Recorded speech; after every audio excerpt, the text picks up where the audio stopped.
Bem-vindo, meus brilhantes! Vamos continuar o nosso estudo? Tá firme e forte aí? Se perdeu algum vídeo, volta lá, porque todos eles vão dando embasamento e fundamento para o que está vindo na sequência, tá bom? Então, foco, força e fé.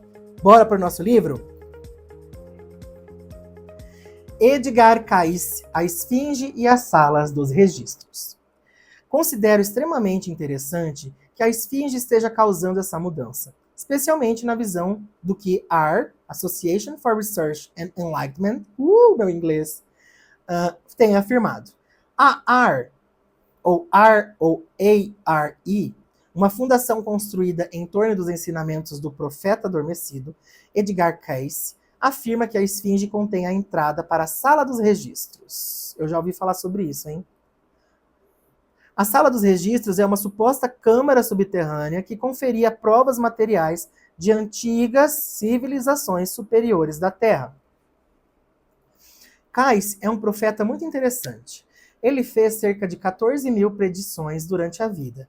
E em 1970, 12 mil dessas predições se confirmaram e 2 mil ainda permanecem no futuro. Nossa, bastante confirmado, hein, gente?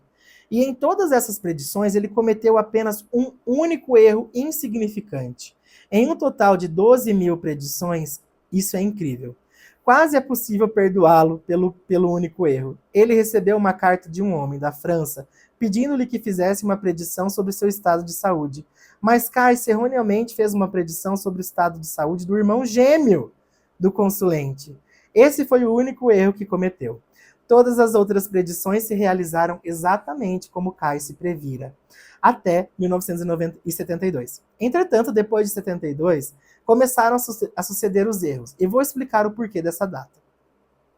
Aqueles que pensam que a predição de Cayce de que a Atlântida subiria à superfície antes de 1970 não se realizou, verifique a edição de janeiro de 1970 da revista Life.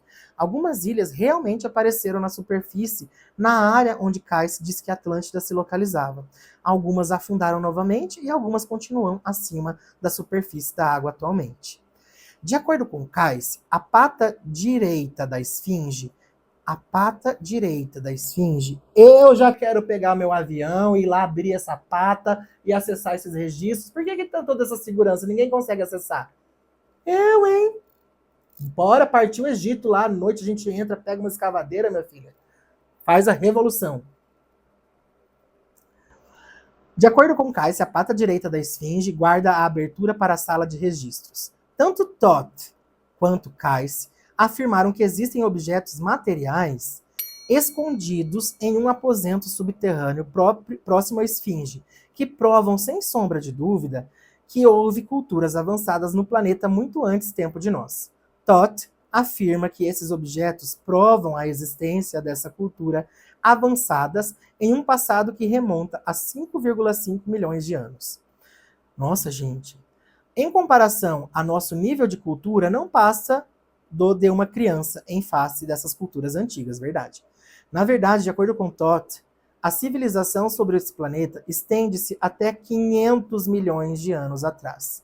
E a nossa primeira cultura original veio das estrelas. No entanto, algo colossal aconteceu há 5,5 milhões de anos que afetou os registros acásticos. Não consigo entender como isso pode ter chegado a acontecer, pelo que entendo que são registros acásticos. De acordo com o que sei, tudo o que acontece...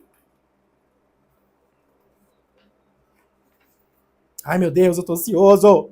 Eu tô amando esse livro! Sempre do modo vibracional. Ah, tá, guarda tudo lá que acontece nesse registro de modo vibracional. Portanto, não entendo como os registros acásticos podem ser eliminados.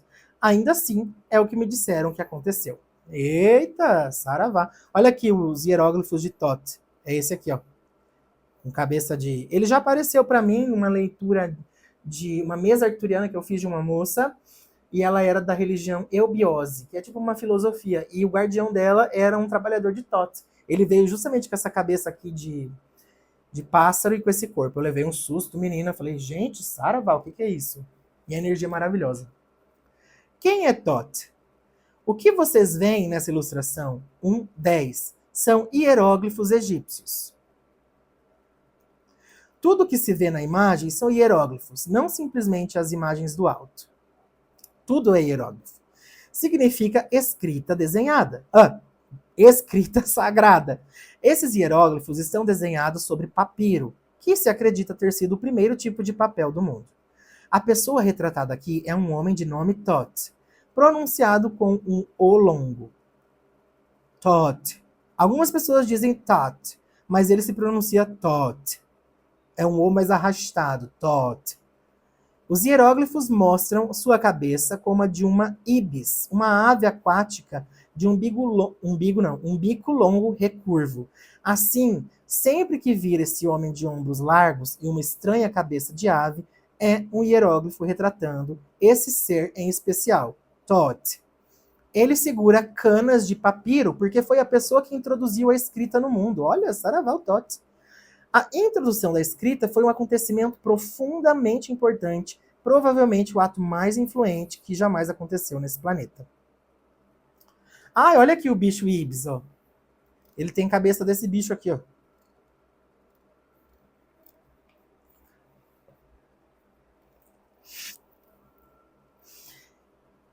Ele produziu mais mudanças na nossa evolução e consciência do que qualquer outro ato isolado na nossa história conhecida. Thoth também segura na mão esquerda algo que é conhecido como Ankh. Eu tenho aqui! Deixa eu mostrar para vocês aqui, ó. Ankh. Cadê? Aqui, Ankh. Gente, será que eu tenho conexão com Thoth?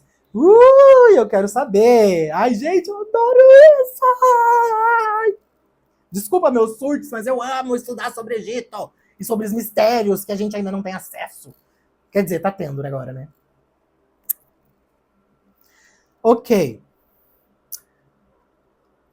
Ankh, que é o símbolo da vida eterna. Ankh é um símbolo extremamente importante nessa obra, principalmente porque foi um dos símbolos principais na época egípcia. Nossa, não é à toa que eu escolhi isso. Existe um campo de energia eletromagnética em volta dos nossos corpos com a forma de uma Ankh. Recordar isso, de acordo com a perspectiva egípcia, é o início do nosso regresso à vida eterna e à verdadeira liberdade. Portanto, Ankh é uma chave fundamental. Eu vou ler de novo, gente. Thoth segura na mão esquerda algo que é conhecido como Ankh, que a gente fala cruz egípcia, né? É o símbolo da vida eterna. Ankh é um símbolo extremamente importante nessa obra, simplesmente porque foi um dos símbolos principais na época egípcia. Existe um campo de energia eletromagnética em volta dos nossos corpos com a forma de uma Ankh. Recordar isso, de acordo com a perspectiva egípcia, é o início do nosso regresso à vida eterna e à verdadeira liberdade. Portanto, Ankh é uma chave fundamental.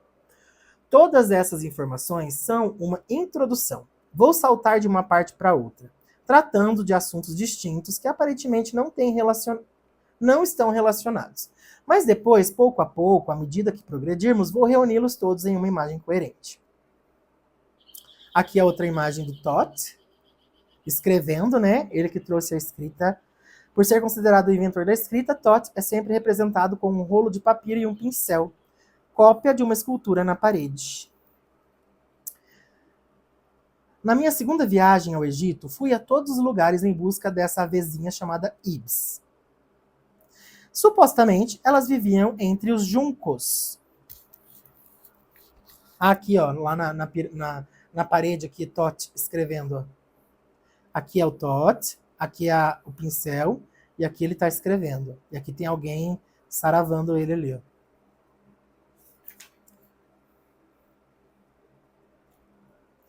Procurei entre os juncos com a minha câmera. Continuei à procura de uma durante todo o tempo que permaneci lá. Procurei de um extremo ao outro do Egito, mas nunca encontrei uma única Ibis. Precisei esperar até a minha volta, quando consegui fazer essa fotografia no zoológico, aquela que eu já mostrei para vocês. Elas se parecem com cegonhas de pés curtos com plumas brilhantes cor-de-rosa. Aqui está Thoth escrevendo, é aquela imagem que eu já mostrei. Essa é uma cópia feita de uma parede, a fotografia seguinte, que eu também já mostrei. É uma escultura real na parede. Aqui ele aparece ajoelhado, segurando o pincel e escrevendo. Esse é um ato revolucionário que nunca foi praticado nesse ciclo. De acordo com a versão convencional da história, esse ato aconteceu no Egito durante a época de Saqqara. Mas eu tenho minhas dúvidas.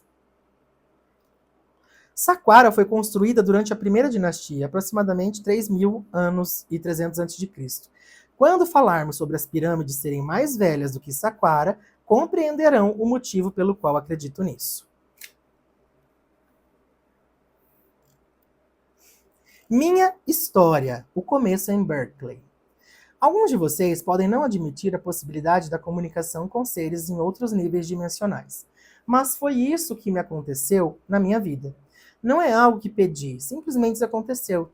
Como acabou ocorrendo, eu tive comunicações quase diárias aos níveis interdimensionais durante vários anos com esse homem chamado Thoth. Gente, ele apareceu aqui uma vez. Agora eu compreendo mais. A minha relação pessoal com Thoth realmente começou quando eu frequentava a faculdade em Berkeley.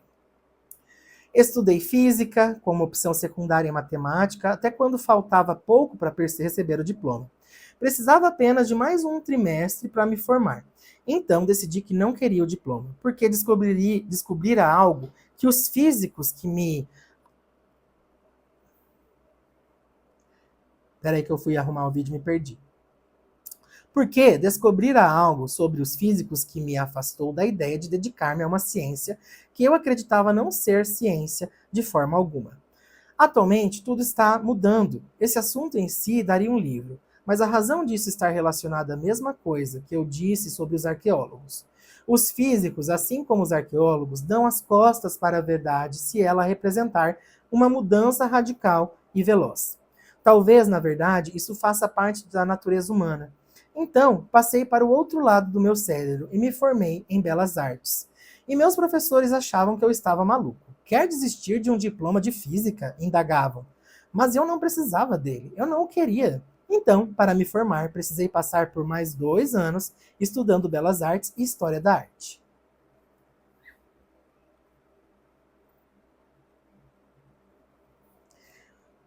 Hoje, não sei se está focando, galera. Peraí.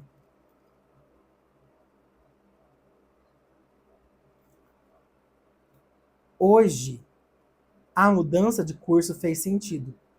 Porque, quando estudávamos os textos antigos, descobrimos que os antigos consideravam arte, ciência e religião como as coisas entrelaçadas, interligadas. Então, o curso que eu resolvi entrar era adequado para o que estou fazendo agora. Abandonando tudo pelo Canadá. Recebi o meu diploma em 70. Depois de enfrentar a guerra do Vietnã e ver o que estava acontecendo no meu país na época, acabei declarando: não aguento mais isso. Para mim, chega. Não sei por quanto tempo mais vou viver ou o que vai acontecer, mas simplesmente quero ser feliz e fazer o que sempre quis. Decidir desistir de tudo e ir morar nas montanhas, como sempre quis. Assim, saí dos Estados Unidos e fui para o Canadá, sem saber que haveria milhares de contestadores da Guerra do Vietnã imitando meu gesto 1 ano depois. Casei-me com uma mulher chamada Renée, e nós dois fomos para o meio do nada e encontramos uma casinha em Kootenay Lake. Estávamos a uma grande distância de tudo. Era preciso caminhar uns 7 quilômetros de estrada mais próxima para chegar à minha casa. Portanto, estávamos realmente isolados. Comecei a viver a minha vida exatamente como quis. Sempre quis ver se conseguiria viver sem nada. Então precisaria experimentar. Senti-me um tanto receoso a princípio, mas depois que o tempo passa, as coisas vão ficando mais fáceis, e em pouco tempo me tornei um adepto da vida natural. Vivia uma vida plena e maravilhosa, praticamente sem nenhum dinheiro. Depois de um certo tempo, percebi, isso é muito mais fácil do que ter um emprego na cidade.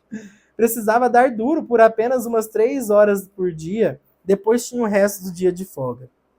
Era ótimo. Podia ouvir música, correr, me divertir, e foi exatamente isso que eu fiz, me diverti. Ouvia música durante umas 10 horas por dia, uma porção de amigos que vinham de quilômetros ao redor. A nossa casa era bastante apreciada por todos, sabíamos nos divertir. Fazendo isso, que é muito importante para minha compreensão atual, descobri algo sobre mim mesmo. A partir dessa experiência, o regresso à minha criança interior, que é como classifico aqueles dias, foi que a minha criança interior foi liberada libertada. E nessa libertação aconteceu uma coisa comigo que foi o catalisador que me trouxe a vida que eu tenho hoje em dia. Olha a importância da cura da nossa criança interna. Todo esse movimento que ele fez foi um movimento de cura, de liberação dessa criança que ele trazia dentro de si, né? Vocês teriam coragem de fazer isso, gente? Morar lá no Canadá, no meio da neve, no meio do nada, com 7 quilômetros de estrada para chegar na tua casa? Sem energia elétrica. Tá boa. Enfim, os dois anjos de onde me levaram. Estando em Vancouver, no Canadá, decidimos que queríamos aprender sobre meditação. Então começamos a estudar com um professor hindu que morava na região. A minha esposa e eu levávamos muito a sério a vontade de compreender do que se tratava a meditação. Tínhamos confeccionado túnicas de seda branca com capuz para demonstrar respeito. Então, um dia, depois de praticar a meditação por cerca de 4 ou 5 meses, dois anjos de mais de 3 metros de altura apareceram. Parece a minha leitura de tarô, Jesus. Apareceram. Ai, vou ter que tirar o zoom agora, peraí. Na sala. Eles estavam bem ali. Um era verde e o outro púrpura. Podíamos ver através de seu corpo transparente, mas eles definitivamente estavam ali. Não esperávamos que isso acontecesse, nem havíamos pedido aquilo. Apenas seguimos as instruções que o nosso professor hindu nos dera. Também não acredito que ele tenha entendido, uma vez que não parava de fazer inúmeras perguntas. Daquele momento em diante, a minha vida nunca mais foi a mesma. Não chegava nem perto do que havia sido. As primeiras palavras que os anjos disseram foram: nós somos vocês. Não fiz a menor ideia do que estavam querendo dizer. Respondi: vocês são eu? Então, pacientemente, eles começaram a ensinar-me diversas coisas sobre mim mesmo e o mundo, e sobre a natureza da consciência. Finalmente, o meu coração se abriu inteiramente para eles. Gente, que experiência! Eu sentia por eles um amor imenso, o que mudou totalmente a minha vida. Ao longo de um período de muitos anos, eles me levaram a cerca de 70 professores diferentes. Eles realmente me davam, durante a meditação, o endereço e o número de telefone do professor que eu deveria procurar, meu pai. Eles me diziam ou para telefonar primeiro ou simplesmente aparecer na casa deles. Então eu obedecia. E era sempre a pessoa certa. Então eu era instruído para permanecer com aquela pessoa por um determinado período. Às vezes, bem no meio do ensinamento, os anjos diziam: tudo bem, você já aprendeu, vá embora. Lembro-me quando eles me enviaram ao Ramdas. Eu fiquei rondando a casa dele por cerca de 3 dias, imaginando o que ele estaria fazendo ali. Então, um dia fui dar-lhe um tapinha no ombro para dizer alguma coisa e recebi uma descarga que praticamente me derrubou no chão. Os anjos disseram: pronto, você já pode ir agora. Eu respondi: tudo bem. Ramdas e eu nos tornamos amigos, mas o que eu queria, o que quer que eu deva aprender com ele não passou daquele único segundo. Os ensinamentos de Nen Karoli Baba, professor de Ramdas, são muito importantes para mim. Ele acreditava que a melhor forma de ver Deus é em todas as formas. Também tive acesso à obra de Yogananda e o admirei. Posteriormente, conversamos sobre Sri Yukteswar e parte da obra dele. Tive contato com praticamente todas as religiões mais importantes. Resisti a envolver-me com os Sikhs, porque não acredito que seja necessária preparação militar. Mas estudei e pratiquei quase todas as demais: islamismo, judaísmo, cristianismo, taoísmo, sufismo, hinduísmo, budismo, tibetano. Estudei profundamente o taoísmo e o sufismo. Passei 11 anos com o sufismo. Entretanto, depois de todo esse estudo, os professores mais importantes para mim foram os índios americanos. Saravá, o povo da mata. É, gata. Foram os índios que abriram o caminho para que acontecesse todo o meu crescimento espiritual. Eles foram uma influência muito fecunda na minha vida. Ah, vocês não estão vendo, gente, desculpa. Mas essa era uma outra história, algumas das quais contarei no momento certo.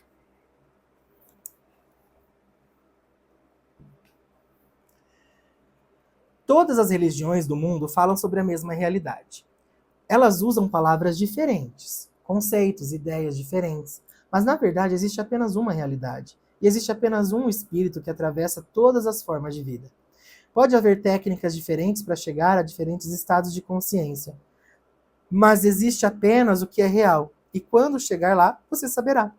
Não importa como queira chamá-lo, você pode dar-lhes nomes diferentes, e é tudo a mesma coisa.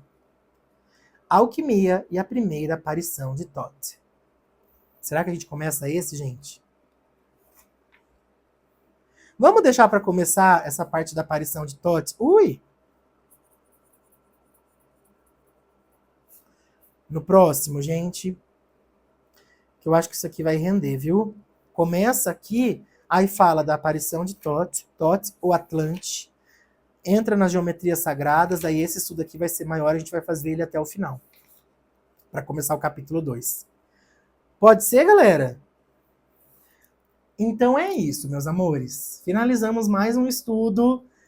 Reveja se sentir que deve, dê seu tempo, com calma, tranquilidade. E vamos, né? Vamos sentindo, vamos vivenciando isso, aprendendo. Deixa seu comentário para eu saber como todo esse movimento está ressoando com você, se está fazendo sentido, se as fichas estão caindo. Para quem é do tempo do telefone com ficha vai entender a referência. E é isso, eu tô amando, gente. Tá muito legal esse estudo. Beijo no coração de vocês e vamos que vamos, tá? Não esquece de curtir, se inscrever, ativar o sininho da notificação aqui também. Brilha!